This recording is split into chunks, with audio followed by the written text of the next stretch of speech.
Onatel SA sommet de payer 7 milliards de francs CFA à la douane burkinabé. Ainsi en a décidé le gouvernement lors du Conseil des ministres d'hier 1er février. Le contingent burkinabé au Darfour sera de retour à partir de juillet 2017, cela même avant la fin de leur mission. Le président du Faso et le président soudanais en ont discuté en marge du 28e sommet de l'Union africaine. Ils auront séduit par la qualité de leur jeu, mais tout comme à la CAN 98, les étalons du Burkina se voient stopper dans leur course à la finale de la CAN Gabon 2017 par les pharaons d'Égypte. La deuxième demi-finale se joue ce soir entre le Ghana et le Cameroun. Voilà, mesdames et messieurs, les titres du journal de ce jeudi 2 février 2017 sur la radio B24. Bonjour et merci de nous suivre.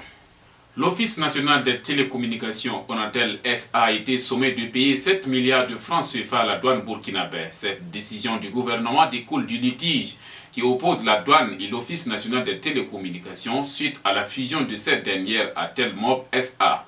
Instruction a été faite au ministère de l'économie, des finances et du développement de recouvrer les droits de douane dus qui s'élèvent à 7 milliards 22 657 576 francs CFA au titre des taxes et droits non négociables.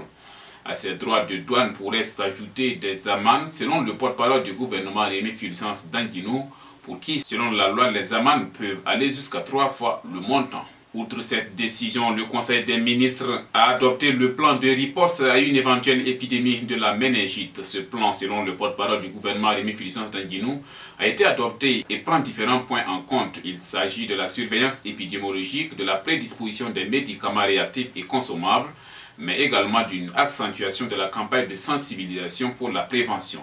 Pour les spécialistes, si épidémie il y a, elle va se situer certainement en fin mars, début avril, a confié le porte-parole du gouvernement, d'où l'importance que tous les éléments de prévention soient mis en œuvre. Des instructions ont été données par le Conseil à ce sujet. Engagée le 24 janvier 2017 à Ouagadougou, la rencontre annuelle entre le gouvernement et les syndicats a livré ses conclusions hier, mercredi 1er février 2017.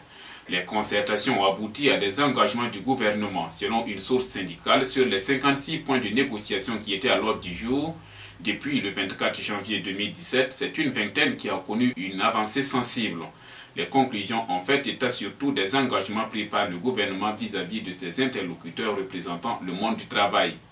Parmi les principaux points de négociation que sont la levée de l'impôt unique sur le traitement salarial IUTS, sur les primes et indemnités ainsi que la relecture du Code du travail, l'équipe du Premier ministre Paul Kabat-Thiéba a pris des engagements à poursuivre les négociations avec les représentants syndicaux. Ainsi, pour ce qui concerne l'IUTS, une rencontre extraordinaire gouvernement-syndicat se tiendra courant février 2017. Et si les conclusions de ce comité nécessitent la relecture de la loi des finances 2017, un projet de loi rectification sera déposé auprès de l'Assemblée nationale à sa première session parlementaire. Quant au Code du travail, le communiqué final a laissé entendre que le processus de relecture se poursuivra en incluant le patronat et les partenaires syndicaux.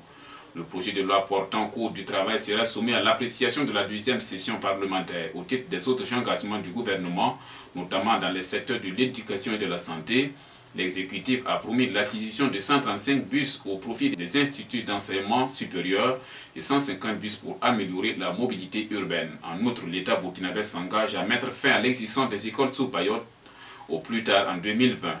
De même, engagement a été pris vis-à-vis du monde syndical de publier la liste des écoles et des cliniques réglementaires sur les sites web des ministères concernés. Cela répond à l'appel du monde syndical de lutter contre les établissements d'enseignement et les centres de santé pirates. Désormais, certaines institutions publiques sont tenues d'acheter prioritairement les produits locaux. Ainsi en a décidé le Conseil des ministres du 1er février. Un arrêté a été pris pour préciser les institutions et les produits concernés. Il s'agit entre autres des cantines scolaires et universitaires, des centres de formation professionnelle, des casernes militaires, des centres hospitaliers et des maisons d'arrêt et de correction. L'arrêté a aussi fixé les produits concernés: le riz, le niébé, la pomme de terre, le haricot vert, l'oignon, la tomate, le sucre, les huiles alimentaires, le lait et la viande burkinabé devront donc être premiers sur la liste des fournitures alimentaires de ces institutions publiques.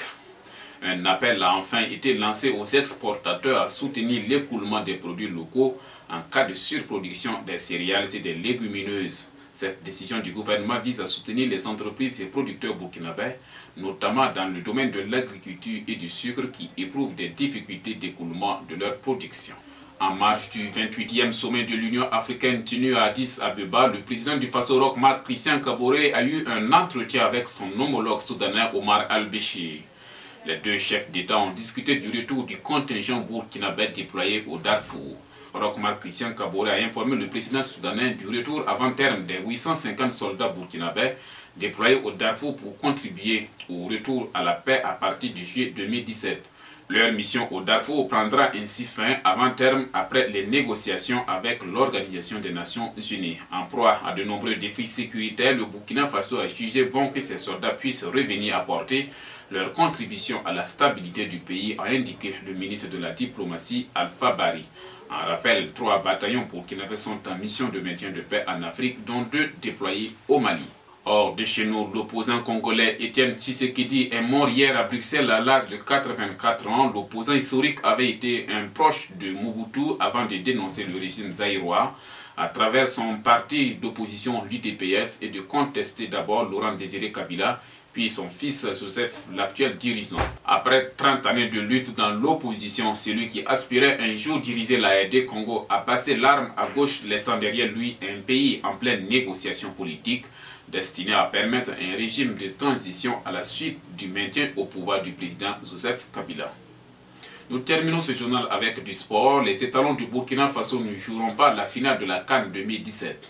Leur parcours s'est arrêté hier soir au terme de la première demi-finale perdue contre l'Égypte dans les séances de tir au but. 3 tirs à 4 après un nul d'1 but partout.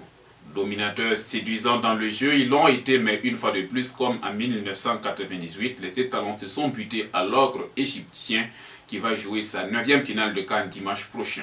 Le Burkina pourrait se consoler avec la médaille de bronze, mais pour cela, il faudra auparavant remporter le match de classement samedi contre le vaincu de la 2e demi-finale entre le Ghana et le Cameroun, une rencontre qui se joue ce soir même à 19 h temps universel. Voilà, mesdames et messieurs, c'est ici que s'arrête ce journal. Merci à tous pour la fidélité. L'info continue sur notre site internet www.radiob24.com et sur notre page Facebook. À très bientôt pour d'autres sessions d'information.